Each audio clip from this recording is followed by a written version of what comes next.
Hello guys, welcome back.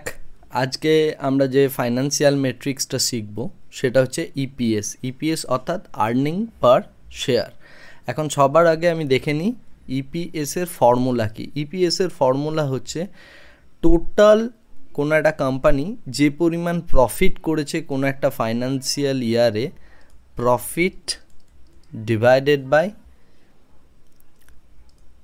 Number of outstanding share. অর্থাৎ কোনো একটা শেয়ারের মানে কোনো একটা কোম্পানির টোটাল যে প্রফিট হয়েছে, প্যাট অর্থাৎ প্রফিট আফটার ট্যাক্স, অর্থাৎ ট্যাক্স সমস্ত লায়াবিলিটিস এই সমস্ত কিছু পে করার পর কোম্পানির যে টোটাল প্রফিটটা হয়েছে সেটাকে যদি আমি শেয়ার দিয়ে ডিভাইড করি তাহলে যে জিনিসটা পাওয়া যাবে সেটাকে বলা হয় profit divided by number of outstanding share. এখন profit divided by number of outstanding share করলে আমি পাবো ইপিএস। একটা এক্সাম্পল নেওয়া যাক, ধরা যাক কোনো একটা কোম্পানির যদি দেখা যায় যে 100 কোটি টাকার প্রফিট হয়েছে এবং তার নাম্বার অফ শেয়ার হচ্ছে 10 করোড়, তাহলে তার ইপিএস হবে 10।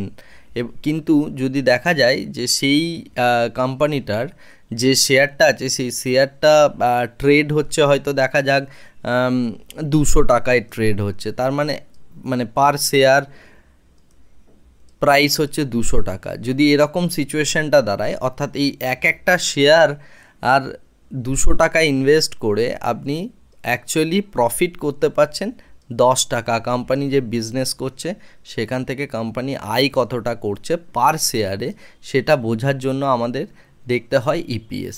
ইন্ডিভিজুয়ালি ইপিএস দেখে আপনি কিছু হয়তো বুঝতে পারবেন না, বাট আমরা অনেকগুলো ফাইন্যান্সিয়াল মেট্রিক্সে শিখব এবং সেই সমস্ত ফাইন্যান্সিয়াল মেট্রিক্সগুলোকে একসাথে কম্বাইন করে যখন আমরা অ্যানালিসিস করব তখন আপনি বুঝতে পারবেন যে ইপিএসের অ্যাকচুয়াল গুরুত্বটা কী। এখন আমরা যদি কোনো একটা কোম্পানির মানে ইপিএস জানতে চাই বা কিছু করতে চাই, আমাদেরকে এই জাতীয় ক্যালকুলেশন কিন্তু আদৌ করতে হবে না। আমরা সিম্পল কোনো একটা ওয়েবসাইটে গিয়ে সেখান থেকে সার্চ করে আমি জানতে পারবো যে সেই কোম্পানির ইপিএস কত। ফর এক্সাম্পল আমি এক্ষেত্রে মানি কন্ট্রোল ওয়েবসাইটে যদি যাই এবং এক্ষেত্রে আমি রিলায়েন্সের একটা এক্সাম্পল নিচ্ছি, এখানে আমি রিলায়েন্স ইন্ডাস্ট্রিজকে নিয়েছি। রিলায়েন্স ইন্ডাস্ট্রিজ বর্তমানে ট্রেড হচ্ছে 2341 টাকা 45 পয়সা, এটা হচ্ছে লাস্ট ট্রেডেড প্রাইস।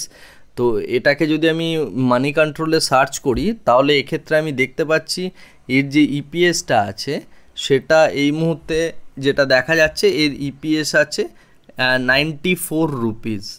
এক্ষেত্রে 94 রুপিস আপনি এখানে ইপিএস দেখতে পাচ্ছেন রিলায়েন্স ইন্ডাস্ট্রিজের। এরপরে আপনি যদি মানে ইয়ার অন ইয়ার দেখতে চান, ইয়ার অন ইয়ার এর ইপিএস কতটা গ্রোথ করেছে এবং কিভাবে এই জিনিসটা হয়েছে, কোন ইয়ারে 2022তে তার ইপিএস ছিল 85, জুন 2022তে তার ইপিএস ছিল 89। এইভাবে দেখুন বিজনেস যেমন যেমন প্রোগ্রেস করেছে পার শেয়ারে এত টাকা আর্ন হয়েছে। অর্থাৎ 2200 টাকা 2300 টাকা শেয়ার প্রাইস যখন ট্রেড হচ্ছে, 2200 টাকা ইনভেস্ট করার ফলে রিলায়েন্স 94 টাকার প্রফিট দিচ্ছে একটা কোয়ার্টারে। ঠিক আছে, তো এটাই বোঝা যায় হচ্ছে ইপিএস থেকে। আমরা নেক্সট এর পরের ভিডিওতে শিখব পিই রেশিও, এই যে সেক্টর পিই যেটা রয়েছে, আর এখানে হচ্ছে টিটিএম পিই। তো আমরা নেক্সট ভিডিওতে শিখব পিই রেশিও নিয়ে। Thank you very much.